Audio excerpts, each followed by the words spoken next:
Bharat budget విడుదల కావడానికి ముందు ఒక హల్వా వేడుక జరుగుతుందని మీకు తెలుసా? ఆ హల్వా తిన్నాకే దేశంలో అత్యంత రహస్యమైన ప్రక్రియ మొదలవుతుంది. అసలు ఈ హల్వా వేడుక ఏంటి? ఎందుకంత సీక్రెట్ గా నిర్వహిస్తారు? ఈ వీడియోలో ఈ విషయాన్ని సింపుల్ గా క్లియర్ గా మాట్లాడుకుందాం. మన ఇంట్లో ఏదైనా మంచి పని మొదలు పెట్టే ముందు కొంచెం తీపి తింటాం కదా. పెళ్ళైనా, కొత్త పని అయినా లేదా ఏదైనా శుభకార్యమైనా తీపి లేకుండా మొదలు పెట్టాం.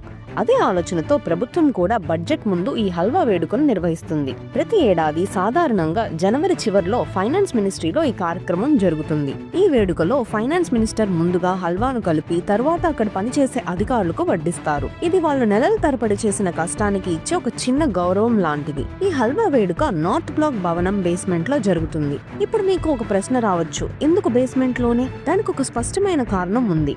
ఎందుకంటే అక్కడే బడ్జెట్ ప్రింటింగ్ చేసే హై సెక్యూరిటీ యూనిట్ ఉంటుంది. అందుకే ఆ ప్రదేశానికి బయట వాళ్ళకి సాధారణంగా ఎంట్రీ ఉండదు. హల్వా వేడుక అయిపోయిన వెంటనే ఇంకొక కీలకమైన దశ మొదలవుతుంది. దాన్నే లాక్ ఇన్ పీరియడ్ అంటారు. ఈ సమయంలో దాదాపు 60 నుంచి 70 మంది కీలక అధికారులు అక్కడే ఉంటారు. వాళ్ళ ఫోన్లు వాడలేరు, ఇంటర్నెట్ ఉండదు, ఇంటికి వెళ్లే అవకాశం కూడా ఉండదు. బడ్జెట్ పూర్తిగా ప్రింట్ అయ్యి ఫైనాన్స్ మినిస్ట్రీ పార్లమెంట్ లో ప్రసంగం పూర్తి చేసే వరకు వాళ్ళు బయటికి రారు. ఇంత కఠినమైన భద్రత ఎందుకు అవసరం అనేది ఇప్పుడు సహజంగా వచ్చే ప్రశ్న. దానికి ఒక స్పష్టమైన కారణం ఉంది. 1950లో ఒకసారి బడ్జెట్ సమాచారం ముందే లీక్ అయింది. ఆ విషయం పెద్ద సమస్యగా మారింది మరియు దేశవ్యాప్తంగా చర్చకు వచ్చింది. అప్పటి నుంచి బడ్జెట్ విషయంలో ప్రభుత్వం ఎలాంటి రిస్క్ కూడా తీసుకోవడం లేదు. ఎందుకంటే ఒక చిన్న సమాచారం ముందే బయటకు వెళ్లిన మార్కెట్లు మరియు దేశ ఆర్థిక వ్యవస్థ మొత్తం ప్రభావితం అవుతుంది. హల్వా వేడుక అంటే కేవలం ఒక మిఠాయి మాత్రమే కాదు. బడ్జెట్ వెనుక ఎంతో మంది అధికారులు ఎంత కష్టపడతారో గుర్తు చేసే ఒక చిన్న సంకేతం అది. ఇప్పుడు ఈసారి బడ్జెట్ నుంచి మీ అంచనాలేంటి?